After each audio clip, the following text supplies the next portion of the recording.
listen, I think it's pretty clear what this QB battle is down to now. It's George McIntyre versus incumbent freshman Faizon Brandon for QB1. And I think it will legitimately be a battle. I mean, if Aguilar came back, obviously we're not talking about that. Like he's going to be the starter, but with a redshirt freshman and a true freshman, who by the way, that true freshman is like maybe the best QB prospect since, I don't know, Peyton, man. Like, I mean, he is a very highly touted prospect. So I could definitely see him competing for this job.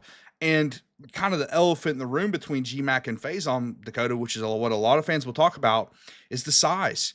Faizon Mhm. is bigger right now than true. Like, I mean, he's a redshirt freshman, but I mean, in years, he's a sophomore in college. He's bigger than George McIntyre. So it's going to be a very interesting discussion. I will say before I kick it over to you, I don't think in the Heupel era there has been a quarterback set up to succeed more with offense around him. I think this offense around this quarterback is going to be one of the best, if not the best, under Heupel. The offensive line compared with the receiving talent coming back. I mean, whoever comes in and starts next year, Dakota, is set up to succeed, in my opinion.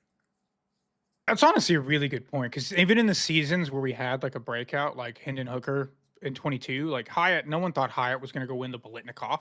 No one did. No. And then same thing with like Dante Thornton's breakout and Chris Brazel. Like no one really knew. We knew we had Mike Matthews and Staley coming back, but we hadn't seen much of them at all.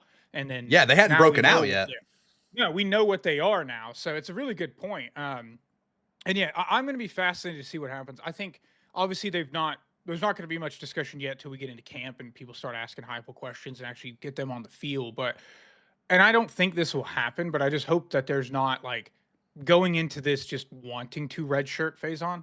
Like, because if that is your desire, then I think it hinders the ability to truly let this be a competition and let him Yeah. win that job. And I don't think they would do that because of how good he looks at, and his size, everything about him. He just looks like a starting college quarterback already. Um, but I think that will play a role in it. If deep down they want to try to redshirt him just to hold on to another year of him, I think it'll impact things a bit. But yeah, I think it's wide open, man. I I do really do. too. I do And too. GMac had impressive moments. Like we talked about it a lot last year. We didn't get to see a ton of him, but he No. was by far more impressive than Merklinger when he was out there. And Totally so agree. yeah, so we have that to base it off of a little bit, but then just I mean, seeing even just some of the I mean, I know it's their high school tape, man, but some of the throws and stuff Faceoff does is absurd. And GMAC, that's the thing. The thing True, with yeah. GMAC's size, it's not an arm strength issue. That kid's got No, arm not at all. strength. He's got arm strength. So I will say that as far as the red shirt conversation with Faison, dude, Heupel feels pressure. That's been kind of a theme of the Mhm. True. offseason with me and Blake on the show, dude, is I totally think that Heupel has felt the pressure of his seat might be warming up a little bit, especially in the fans' minds. Like the coaches and the AD, Danny White, they know how the fans are feeling. The fans had a Yeah. really bad taste in their mouth after last season and how it ended. So with that being said, if what we've been thinking is true and that he does feel the pressure, I think it will be an open competition. I don't think it's going to be like a situation where if Faison gets on campus and he just looks the part, right, and he just looks more developed as than GMac, then I think they're gonna play him. I think they're gonna give him a shot. This is very early on in this discussion. We'll be talking about this throughout the offseason because as spring practice comes, we'll hear reports out of there, how they both look. But if I had a very early prediction, pretty easy. I think I would say GMAC just because the experience in the system. The size thing, here's the thing about the size. I doesn't it really only matter for injury? Like, aren't you really only worried about it because the guy, might not be able to take a hit? Like, people had the same discussion around Nico, but Nico was never hindered because of his size. He was hindered because he couldn't play Mhm. football. Like, he sucked at football. So that was the biggest thing, right? Like, he couldn't play. So that's what hindered him. But I don't think GMAX size will hinder him at all. I mean, maybe like getting a couple extra yards running the ball, or whatever. again, it's not an arm strength issue. The kid's strong. He can sling the rock. I think you're really just worried about if he can take a hit or not. Now you bring up a couple really good points. The Heupel's seat getting hot and that playing a role in it is interesting because it kind of with our NFL fandom, talking a lot about like when teams are in a rebuild mode, but like the coach and GM don't have the luxury of actually thinking about the future when you're trying to Yeah, save your job. And yeah, that's kind of similar here where it's like, yes, for the future wise, it probably benefits the program to have Faizon redshirted so we have more time with him. But you're right, like he doesn't have the luxury of being able to think 2 or 3 years ahead right now when you got to make sure next season is successful. So I think that's a really good point. And then on the injury front, like it's also one of those things that like size and stuff never it doesn't always translate to it, And like the perfect example for your Colts is AR. Dude's yeah, built like a brick house, and gets but hurt he gets constantly. injured if someone looks at him. Yeah, And yeah, so like and I think another thing is just being able to take care of yourself. Hopefully, we'll have a solid offensive line in front of him so they can limit the ability he's getting hit anyway. And then if he does move around, he's just got to be able to take care of himself. Don't take unnecessary hits to put yourself for that risk anyway. Which it seems like he didn't in the time we got to see him a little bit. Like I don't think he ever really did. mhm. To be honest, he probably doesn't want to get hit. He doesn't seem Yeah. like the type of guy No, that he wants to does. get drilled He like that. doesn't. So He really doesn't.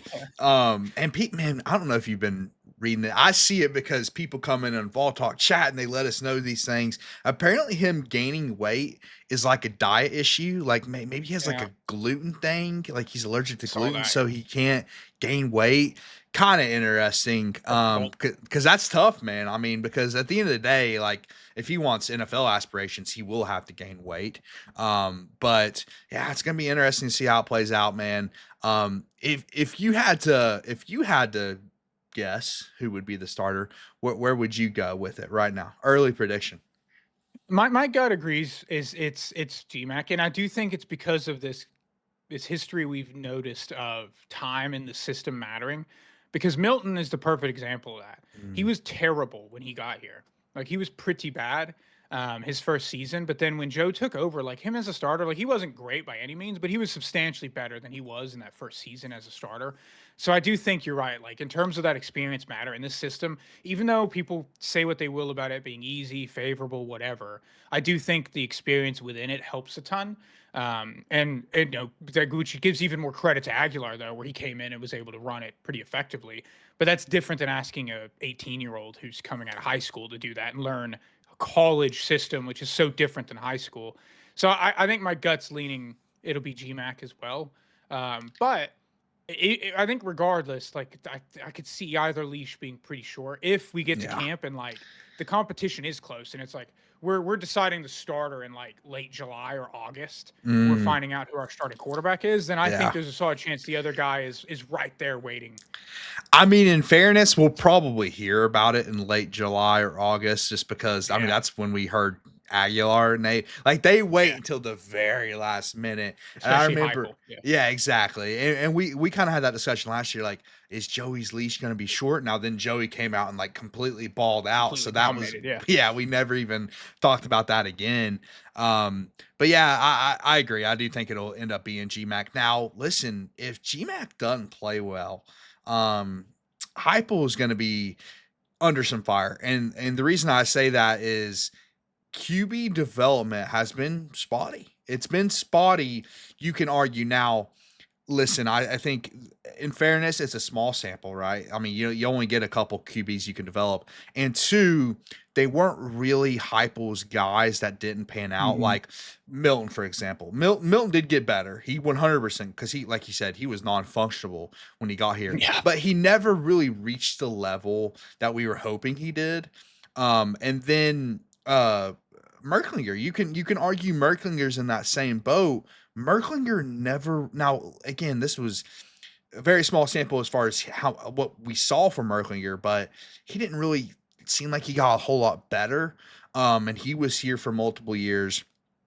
And then Nico. Now Nico, I'll give Heupel a pass on Nico for one because he's so bad. It's like I mean, it's kind of an outlier, but it's also one of those things where we didn't actually see him year two of Heupel's system. So True. maybe Yeah. who knows? I'm pretty confident how it would have went, but who knows? I guess we'll just say that. But overall, dude, it's like QB development here. has been spotty. I mean, like Aguilar came in and played great immediately, but Heupel didn't develop Aguilar, and same with Hendon. Like Hendon that was Heupel's first year with Hendon. Now he got better in year two, but still there wasn't a ton of development there. You could argue. Yeah, that's a really good point. And some of the teams, like Georgia is a good example of they just kind of were churning and burning their own guys, developing freaking walk-ons into Heisman candidates. And Gunner was there waiting Yeah. and took over. Mm-hmm. Beck was the same way.